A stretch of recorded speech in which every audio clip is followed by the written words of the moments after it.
বিয়ের পর থেকে ঈদের দিনের সকালটা বিশেষ করে অনেকটা ব্যস্ততার মধ্যে কাটে। ভোর উঠে একদম রান্নাবান্না করে তারপর ময়নারে রেডি করে দিয়ে ওরা নামাজে চলে যায় আর আমি পরে বাকি সবকিছু গুছিয়ে নিই। তো গতকালকেও সেম ওভাবে ওদের গুছাইয়ে দিয়ে ওরা বের হয়ে গেছে আর আমি আমার রান্নাবান্না সব গুছিয়ে সবকিছু শেষ করে বিকাল দিকে একদম রেডি হয়ে আমরা বের হয়ে গেলাম একটু ঘুরো দিতে।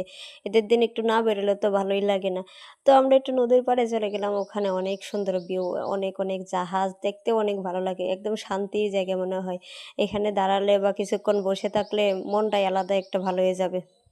প্রতি ঈদেই ময়নার পাপা আমাদের নিয়ে ঘুরতে বেড়ায়। কোনো ঈদেই মিস চায় না। তো এবার ঈদেও আমরা একদম সব কাজ-টাজ শেষ করে খাওয়া-দাওয়া করে একদম বিকেল বেরোলাম।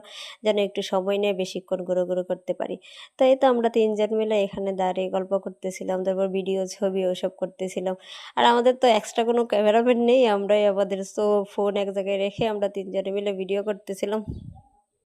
আর ময়নাও বাইরে গেলে অনেক বেশি আনন্দ করে, সবকিছু দেখে আনন্দ করে। ও সবসময় সবকিছু নিয়ে এক্সাইটেড থাকে, জাহাজ দেখতেছে, তারপর অনেক গাড়ি, অনেক খুশি ছিল। আর ও আমাদের দুজনের সাথে খুব বেশি ভালো সময় কাটায়। আর আমরা প্রায় সময় একটু সুযোগ পেলেই টুক করে ঘুরতে চলে যাই। এরকম বিশেষ কিছু না, একটু বাইক দিয়ে চারপাশে ঘুরলাম, দেখলাম, এগুলোই আমাদের খুব বেশি আনন্দ লাগে। তো আমরা নদীর পাড় দিয়ে যাচ্ছি আর এদিক দিয়ে অনেক বেশি ভালো লাগতেছিল যাইতে। চারপাশে এত সুন্দর ভিউ, নদীর পানি, জাহাজ সবকিছু দেখতে যাচ্ছিলাম। তো এই তো আমরা সামনের দিকে যেয়ে সুন্দর একটা জায়গা দেখে আবার নামলাম। আমি বললাম, "এখানে আমার একটু ভিডিও ছবি করে দাও।" তো ও দিতেছিল আর আমি এখানে ঘুরে দেখতেছিলাম। মইনাও টুকটুক করে আমার পিছনে আস্তে যাচ্ছিল ভয়ে পায়ে। ও খুব বেশি একটা কোনো কিছুতে ভয় পায় না। ও সবসময় ওর মনে অনেকটাই বেশি সাহস থাকে। ওর থেকে বেশি মনে হয় আমি। ও সবকিছুতেই অনেক বেশি অ্যাক্টিভ মাশাআল্লাহ। সবসময় লাফাতেই থাকবে, কথা বলতে থাকবে, অনেক কিছু বক করতেই থাকবে আমার মতো। তো আমরা এখানে ঘোরাঘুরি করে আবার সামনে একটা রেস্টুরেন্টের দিকে যাচ্ছি যে ময়না বলতেছিল ও বার্গার খাবে। তো ও সবসময় গাড়ির সামনেই বসে আর একটু ভাবসাব নিয়ে মাথার উপর সানগ্লাস দিয়ে বসে যাচ্ছে। তো আমরাও যাচ্ছিলাম সামনের দিকে, গিয়ে দেখি কোথায় বার্গার পাওয়া যায়। আর আমরা গিয়ে একটু সময় কাটাই, এক জায়গায় বসি।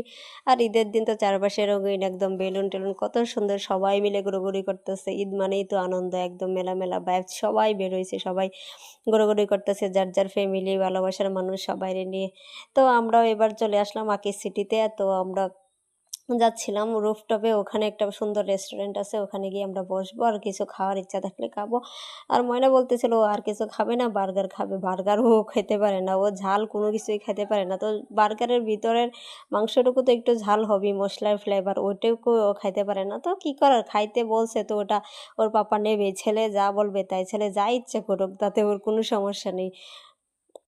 তো আমরা ওখানে ঢুকে একটা জায়গায় বসলাম, বসে